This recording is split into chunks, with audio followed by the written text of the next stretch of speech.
His mistress DM'd me their photos with the caption, "He's leaving you and taking the money." By the time she hit send, I'd already emptied every account in his name. Then I forwarded everything to his business partners. They froze his assets before dessert. His scream when the card declined? The sweetest sound of my life. The notification lit up my phone at 3:17 p.m. on a Tuesday. A name I didn't recognize. Sadie, with a message request that would shatter the carefully constructed facade of my life. I remember staring at those preview words with a strange detachment. "He's leaving you and taking the money." My thumb hovered over the screen, time suspended in that moment before I let the bomb detonate. I didn't open it immediately. Instead, I looked up at the framed accolades on the wall of my home office. Hudson Mercer, founding partner, legal genius, community pillar. My husband's smiling face in every photo, and me, Alice Mercer, the supportive shadow just beyond the frame's edge. 15 years of marriage, 13 years building Mercer Legal, from a desperate dream in our garage apartment to the most sought-after boutique firm in the city. Before we continue Alice's journey of discovery and revenge, I want to take a moment to connect with you all. If stories of women reclaiming their power from those who underestimate them resonate with you, consider subscribing. It's completely free and helps our community grow. Now let's dive in. The message could wait 5 more minutes. I calmly opened another browser tab, entered our banking credentials. Credentials Hudson didn't even know I maintained, and transferred every last cent from our joint accounts to the separate one I'd established 6 months ago when the first unexplained dinner receipt fell from his pocket. When I finally opened Sadie's message, I wasn't surprised by the intimate photos or her smug certainty. I was only surprised by her timing. By the time she hit send, I'd already emptied every account in his name. Some people might call it paranoia, but I call it survival instinct. For 13 years, I'd built Hudson's legal practice alongside him, though you'd never know it from the firm's letterhead or website. I scheduled his clients, researched precedents until my eyes burned, drafted preliminary documents, kept the books immaculate, and maintained our home as the perfect entertaining space for wooing potential clients. All while Hudson collected the accolades, the handshakes, the professional respect. "You're the backbone of this operation, Alice," he'd say, kissing my forehead like I was a child who'd brought home a good report card. Not a partner. Never an equal. I still remember the night we celebrated the firm's first major victory. A complex civil case nobody thought he could win. While Hudson accepted congratulations from the senior partners who'd taken a chance on him, I circulated with champagne flutes and memorized the names of spouses and children, making mental notes about client preferences and potential conflicts. I was building a database in my mind while building a reputation for being the perfect hostess. "You should hire an assistant," I suggested once during our 3rd year when the workload became crushing. Hudson laughed, his hand warm against my cheek. "Why would I pay someone to do what you already do so perfectly, honey? We're building our future together." Our future. That phrase became the carrot dangled before me through missed anniversaries, cancelled vacations, and the gradual postponement of the family we'd planned. First until the firm was stable, then until he made partner, then until they opened the downtown office. Always tomorrow, always after the next big milestone. The first sign something had changed wasn't the late nights. Those were nothing new. It was the subtle shift in Hudson's scent when he returned home. The faint trace of something floral beneath his cologne that wasn't from any product in our bathroom. Then came the unexplained weekend conferences that appeared on no industry calendars. Small changes in routine that might seem innocuous to anyone else but glared like warning lights to someone who'd spent 15 years studying his habits. I told myself I was being ridiculous, that successful marriages required trust. Then I noticed the first financial discrepancy. It was just $200 at first. A cash withdrawal that Hudson hadn't mentioned, unusual since we discussed all major expenses. Then another $350 the following week. Small enough to explain away, large enough to create a pattern. My accounting background, the very skill that had helped Hudson establish his firm with immaculate books, now turned toward tracking these unexplained leakages from our shared future. Every night after Hudson fell asleep, I'd slip into the home office and meticulously document each suspicious transaction. A dinner charge at the Westlake on a night he claimed to be working late at the office. A jewelry purchase from Ellison's that never materialized as a gift for me. Hotel charges in our own city. The growing spreadsheet became my secret shame. evidence of either my husband's betrayal or my own paranoid breakdown. "You seem distracted lately," Hudson mentioned one evening as I prepared dinner, the chopping knife striking the cutting board with more force than necessary. "Is everything okay at the volunteer center?" The volunteer center. My supposed focus now that the firm had grown enough to hire actual paralegals and assistants. The convenient explanation for why I wasn't needed at the office anymore, though I still maintained their financial records remotely. Hudson had successfully transitioned me out of his professional life while keeping me tied to his finances. "Everything's fine," I lied, matching the practiced ease with which he delivered his own untruths. "Just thinking about the Blackwell dinner next month. It's a big opportunity." His eyes lit up at the mention of Blackwell Industries, the potential client that could cement Mercer Legal's reputation in corporate law. "That's my girl always thinking ahead. This account could transform everything for us." As if we were still a team. That night, while reaching for Hudson's suit jacket to take it for dry cleaning, I heard the distinctive buzz of a second phone. Not his regular iPhone that occasionally contained work texts I was allowed to see, but something else hidden in his interior pocket. I froze, heart hammering against my ribs as my fingers traced the outline of the device. Just as quickly I withdrew my hand, leaving the jacket untouched. Some truths require careful preparation before confrontation. The following evening, I volunteered to pick up dinner while Hudson worked in his study. Instead of driving directly to the restaurant, I parked across the street, called our landline and asked for Hudson. "He just stepped away, Mrs. Mercer," our part-time housekeeper answered. "Would you like me to have him call you back?" "No need," I replied, watching through binoculars as Hudson emerged from the house, phone pressed to his ear, walking toward the garden where he thought privacy awaited. I couldn't hear his words, but his body language told the story. The intimate lean, the occasional laugh, the way his free hand gestured as if touching someone. 20 minutes of watching my husband perform affection for someone else was all the confirmation I needed. I drove to the restaurant, ordered our usual Tuesday meals, and returned home with a pleasant smile fixed firmly in place. That night, as Hudson slept beside me, I made my decision. There would be no confrontation, no tearful demands for explanation or promises to change. Instead, I would do what I'd always done best. Work silently behind the scenes, gathering information, preparing documents, and building a case. Only this time, Hudson would be on the receiving end of my meticulous attention to detail. The Blackwell dinner was exactly 4 weeks away. I had learned patience during 15 years of marriage to an ambitious man. I could wait another month to serve the coldest dish of all. The morning after my garden surveillance, I woke before Hudson and slipped into my home office with a cup of coffee. The Blackwell dinner preparation gave me the perfect excuse to dig deeper into our finances. After all, the firm needed to appear impeccably stable to land this client. Logging into our premium credit card account, I scrolled through recent transactions, something catching my eye that I hadn't noticed before. A $4,200 charge from Tiffany & Company 3 weeks ago. My birthday had passed months earlier. Our anniversary wasn't for another 2 months. I checked my jewelry box that evening. No blue box awaited me there. Whoever wore the gift from Tiffany's, it wasn't the woman who'd helped build Hudson's success from nothing. The charge was followed by weekend hotel bookings in nearby Oak Ridge, a luxury resort area just an hour away, and restaurant charges for 2 at places I'd never visited. I printed everything, creating a detailed timeline in a password-protected file on my personal laptop. The betrayal wasn't just emotional, it was financial. My contributions to our shared life were literally funding Hudson's escape from it. I remembered how I'd once joked that I knew the firm's accounting better than Hudson did. "That's why I married the smartest woman I know," he'd responded, kissing my forehead. The memory burned now as I discovered a pattern of increasing withdrawals from our joint savings.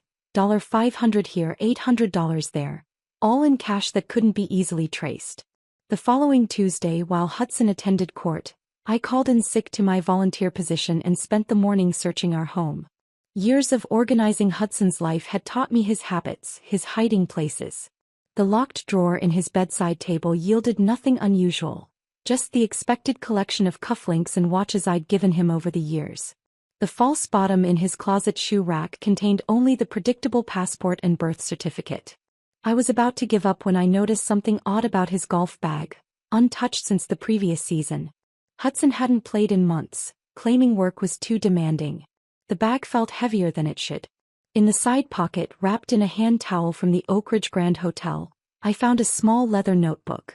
Inside were handwritten calculations, projections of living expenses, investment returns, and what appeared to be a division of assets.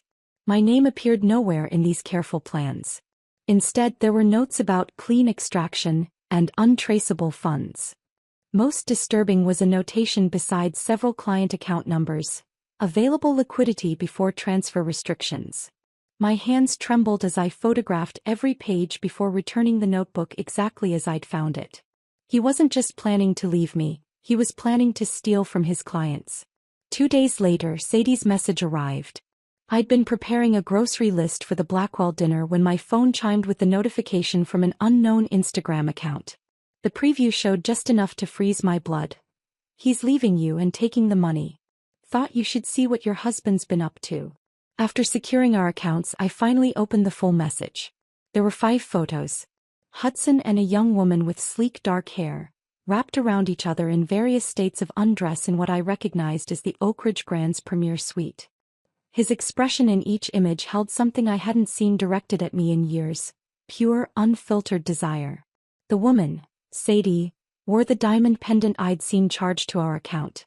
"I'm 28, fertile, and not afraid to go after what I want," her message continued. "Hudson's tired of waiting for you to give him children. We're starting fresh with the money he's been setting aside. He's just wrapping up some client matters first. You can make this easy or difficult, but he's already chosen me." The phone slipped from my fingers onto the kitchen tile, screen shattering in a pattern that matched the breaking inside my chest.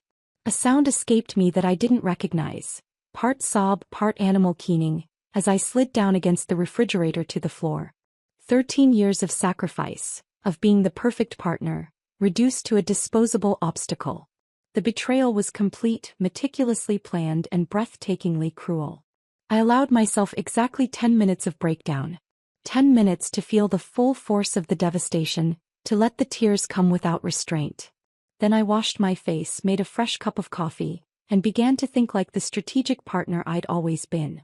First, I needed access to Hudson's devices. The phone in his pocket would be impossible to examine without raising suspicion, but the tablet he often left charging in his study might yield information. Hudson, like many successful men, maintained the illusion of security while practicing the laziest form of it, using variations of the same password across accounts. The tablet unlocked on my 3rd attempt, our wedding date followed by his mother's birth year. Inside, his email revealed everything. Draft messages to Sadie outlined their escape plan. Hudson had been systematically moving client funds through a complex series of transfers, preparing for what he called their fresh start. The Blackwell dinner wasn't just a business opportunity. It was to be his final performance before disappearing with nearly $2 million in client funds. The new identities, the property in Costa Rica, the offshore accounts, everything meticulously detailed in correspondence he thought no one would ever see. Most crushing was an email draft addressed to me, scheduled to send the morning after the Blackwell dinner. "Alice, by the time you read this, I'll be gone. The firm will be facing some financial irregularities that I've had to leave behind. I'm sorry it ended this way, but we both know our marriage has been just a business arrangement for years. I've found real happiness now and deserve to start over. The house is underwater anyway, you can deal with the bank." The tablet nearly slipped from my hands as I processed the magnitude of his betrayal. Hudson hadn't just planned to leave me. He'd arranged for me to be left holding the bag for his financial crimes. The woman who had built his success would be left to face his creditors, his angry clients, and possible criminal charges while he sipped cocktails on a beach with my replacement.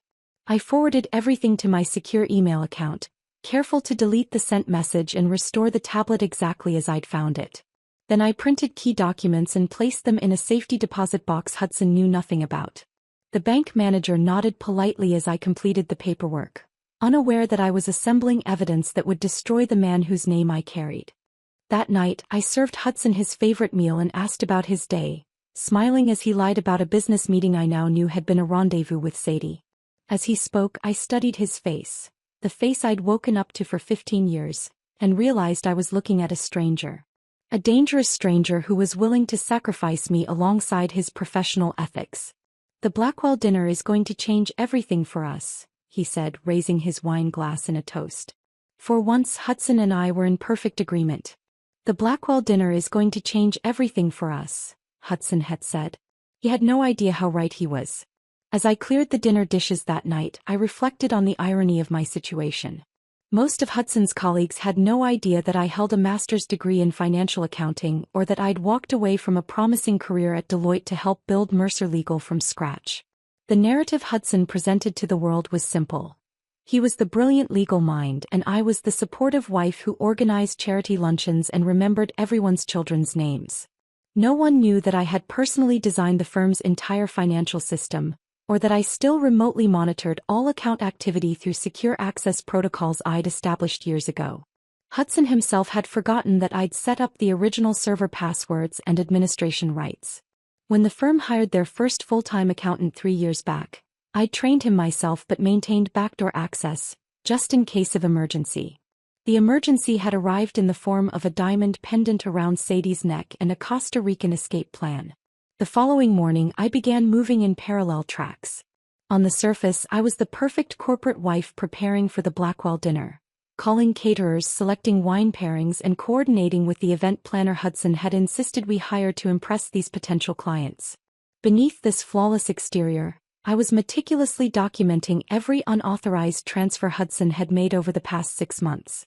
The flower arrangements need to be impressive but not ostentatious, I explained to the florist on my cell phone while simultaneously using my laptop to download transaction records showing Hudson's gradual siphoning of funds from the client trust accounts. The Blackwells appreciate subtle elegance, not flashy displays. Much like Hudson himself, who had perfected the art of appearing trustworthy while plotting grand theft. By mid-afternoon, I had compiled a comprehensive spreadsheet tracking every diverted dollar. The pattern was clear. Hudson had been testing the waters with small transfers before growing bolder. The most recent transfers were masked as legitimate case expenses but were actually being routed to a holding account before disappearing into the offshore network he'd established. I downloaded everything, saving copies to multiple secure locations. The next step required careful timing. I needed to contact Joseph Winters, the senior partner who had originally mentored Hudson, without raising suspicion. Joseph had semi-retired 2 years earlier but still maintained considerable influence in the firm and the broader legal community. More importantly, his reputation for ethical practice was unimpeachable. "Alice, what a pleasant surprise," Joseph said when I called. "Please tell me Hudson finally convinced you to take that European vacation you've been postponing for years." I laughed, the sound almost natural despite the circumstances. "Not quite yet, Joseph. Actually, I'm calling about the Blackwell dinner. I was hoping Margaret might share her grandmother's chocolate soufflé recipe. I remember how much everyone raved about it at your anniversary party. I'm sure she'd be delighted. Why don't you stop by tomorrow afternoon? Margaret would love to see you, and I've been meaning to discuss something with Hudson about the Patterson case anyway." Perfect. An innocent reason to visit without raising Hudson's suspicions, and an opportunity to plant seeds of concern with the one person whose opinion Hudson truly valued. That evening, I casually mentioned to Hudson that I'd be visiting the Winters the following day. "Margaret's going to share her chocolate soufflé recipe for the Blackwell dinner. Joseph mentioned he wants to discuss the Patterson case with you too. Should I relay anything specific?" Hudson frowned slightly. "Patterson case? That's odd. That matter was settled months ago." I shrugged with practiced nonchalance. "Maybe he's just being nostalgic.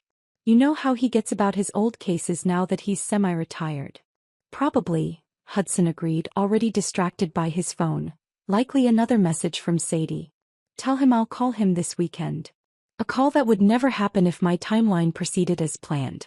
The next day, I arrived at the Winters' comfortable suburban home with a small gift basket and my most convincing smile. Margaret welcomed me warmly, but I could tell immediately that Joseph had concerns beyond soufflé recipes. "Alice," he said after preliminary pleasantries, "is everything all right with Hudson? With the firm?" I hesitated just long enough to appear conflicted rather than calculated. "What makes you ask that, Joseph?" "Call it an old lawyer's intuition. The Blackwell account is a tremendous opportunity, but Hudson seems unusually urgent about finalizing everything immediately after the dinner. Most corporate clients of that size take weeks to formalize their legal representation." I stirred my tea, allowing my hand to tremble slightly. Hudson's been under a lot of pressure lately. He doesn't share much of the firm's business with me anymore, but I've noticed some changes. What kind of changes? Probably nothing, I said, my voice carefully modulated to suggest it was very much something. He's been working unusual hours, taking calls in private. I'm sure it's just the stress of the Blackwell presentation. Joseph's expression told me he'd taken the bait. The seed of doubt had been planted, not enough to trigger immediate action, but sufficient to make him receptive when the evidence arrived in his inbox the night of the dinner. On my way home, I stopped at an electronics store and purchased a small but powerful device that would allow me to clone Hudson's work phone when he was sleeping. The tech-savvy college student who sold it to me assured me it would bypass most standard security measures. I also bought a new laptop with cash, one Hudson would never know existed. That night, I worked late in my home office, ostensibly finalizing dinner preparations while actually establishing remote access to every financial account Hudson controlled. I created digital tripwires that would alert me to any large transfers and prepared a series of countercommands that could be executed with a single keystroke. The most challenging part was maintaining my composure during daily interactions with Hudson. Each morning, I prepared his favorite breakfast and listened to his plans for the day, knowing many of them involved Sadie. Each evening, I asked about work while secretly monitoring which client accounts he'd accessed. Each night, I lay beside him in bed, calculating exactly how I would dismantle the life he planned to steal from me. 3 days before the Blackwell dinner, Hudson came home with an expensive bottle of champagne and a rare display of affection. "What's the occasion?" I asked as he poured 2 glasses. "Just appreciating my brilliant wife," he said, clinking his glass against mine. "I couldn't have built any of this without you, Alice. After the Blackwell dinner, I think we should discuss taking that European vacation you've always wanted." I smiled, knowing this would be the last champagne we'd ever share. "That sounds wonderful. I've always wanted to see the world with you." The irony wasn't lost on me. His final manipulation was to make me feel valued just before he planned to discard me. Little did he know that while he plotted his escape with a younger woman, I had already ensured that the only place he'd be going after the Blackwell dinner was financial ruin. The woman behind his money was about to step into the spotlight, and Hudson had no idea his audience was about to witness his final act. The evening of the Blackwell dinner arrived with perfect weather, clear skies and a gentle breeze that rustled through the Japanese maple trees surrounding the private dining room at Everett's, the most exclusive restaurant in the city. I'd selected everything personally: hand-calligraphed place cards, locally sourced seasonal flowers arranged in understated crystal vases, and a menu that balanced impressive with approachable. The private room glowed with amber lighting that flattered every face, making everyone appear more vibrant, more successful. Looking around as the first guests arrived, I felt a strange calm settle over me.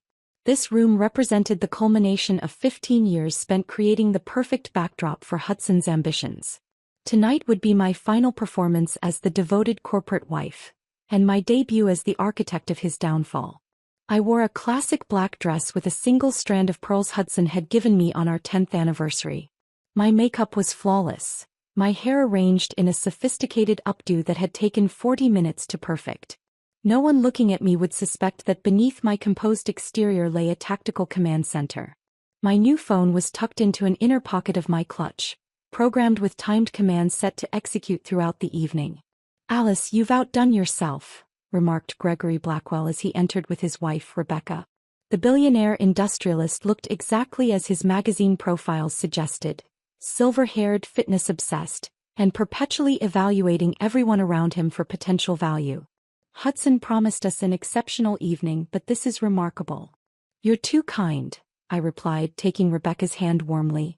"Hudson and I believe that attention to detail reflects how we approach everything in life." I caught his eye meaningfully. "Including client relationships." Hudson appeared at my side, clapping Gregory on the shoulder with practiced familiarity. "Greg, I see you've met the secret weapon of Mercer Legal. Alice makes everything look effortless." "A woman's touch makes all the difference," Rebecca commented, accepting a champagne flute from a passing server. I smiled, knowing none of them realized just how much of a difference my touch would make tonight. More guests arrived. The senior partners from Hudson's firm with their spouses, key executives from Blackwell Industries, and a few strategic connections Hudson had insisted on including. Joseph Winters entered last, his shrewd eyes taking in the room before settling on me with a slight nod.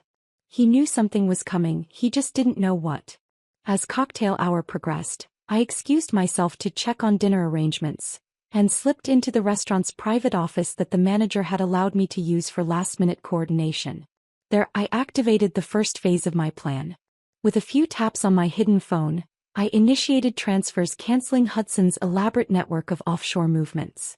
Another series of commands sent evidence packages to the inboxes of every partner in the firm, scheduled to arrive precisely as dessert was being served. I rejoined the party as Hudson was holding court with the Blackwells, regaling them with a story about a particularly challenging case. And that's when I realized the precedent from the 1998 Harmon decision could be applied. It completely transformed our approach. What Hudson failed to mention was that I had discovered that precedent during one of my all-night research sessions early in our marriage. I'd woken him at 3 a.m. excited by the finding, only to have him present it as his own breakthrough in court the next day. "Fascinating approach," Gregory commented. "Your analytical skills are impressive." "Hudson has always had an eye for overlooked details," I added pleasantly, sipping my sparkling water. "It's one of his many talents." Hudson shot me a curious look, perhaps detecting something unusual in my tone. I raised my glass slightly before turning to answer a question from Rebecca about the wine selection. As we moved to the dining table, Hudson took his position at the head with Gregory Blackwell to his right. I sat at the opposite end, the perfect hostess overseeing the service. The first course arrived, a delicate seared scallop with citrus reduction that drew appreciative murmurs from around the table. Halfway through the main course of herb-crusted lamb, I excused myself once more, ostensibly to ensure the dessert preparation was on schedule. In reality, I was confirming that my digital tripwires remained undetected. Hudson had attempted to access the offshore accounts twice during dinner, his face betraying nothing as his phone discreetly informed him of access errors. I could almost see the rising panic behind his practiced smile.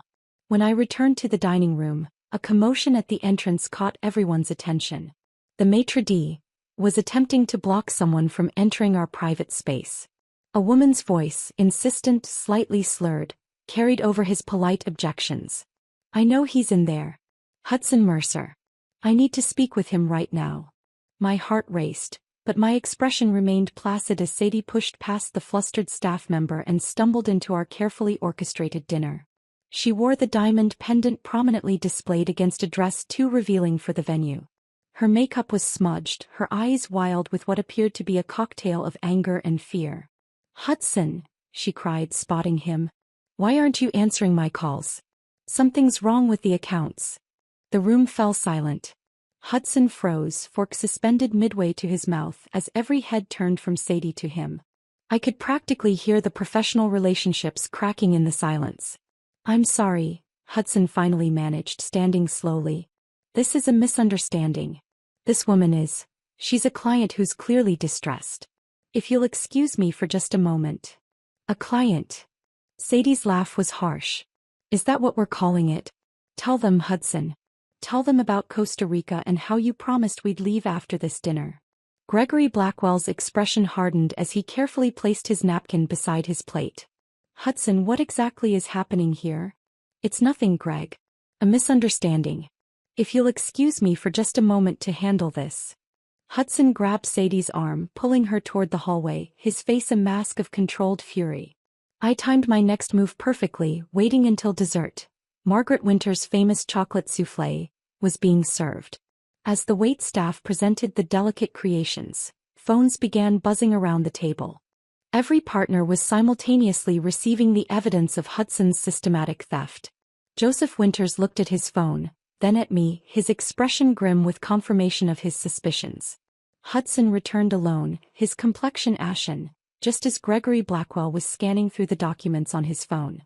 The timing couldn't have been more perfect if I'd choreographed it. "Hudson," Gregory said coldly, "I think this dinner is concluded. Greg, whatever you've received I can explain." "I sincerely doubt that," Gregory interrupted, standing. "Rebecca, we're leaving. Alice, thank you for a lovely meal under the circumstances." As the Blackwells departed, Hudson frantically pulled out his credit card to settle the exorbitant bill, desperate to maintain some semblance of control. The waiter returned moments later, leaning to whisper in Hudson's ear, but loud enough for those remaining to hear. "I'm sorry, sir. Your card has been declined." Hudson fumbled for another card, then another. Each was declined with the same apologetic murmur from the staff. His face flushed deep red, then drained to a sickly white as he realized what was happening. "Alice," he managed through clenched teeth. "A word." But it was too late. Joseph Winters stepped forward, phone in hand. "Hudson, the partners have convened an emergency call. Your access to all firm accounts has been suspended pending investigation." Hudson's scream of rage as the full impact of his situation dawned on him was indeed the sweetest sound I'd ever heard.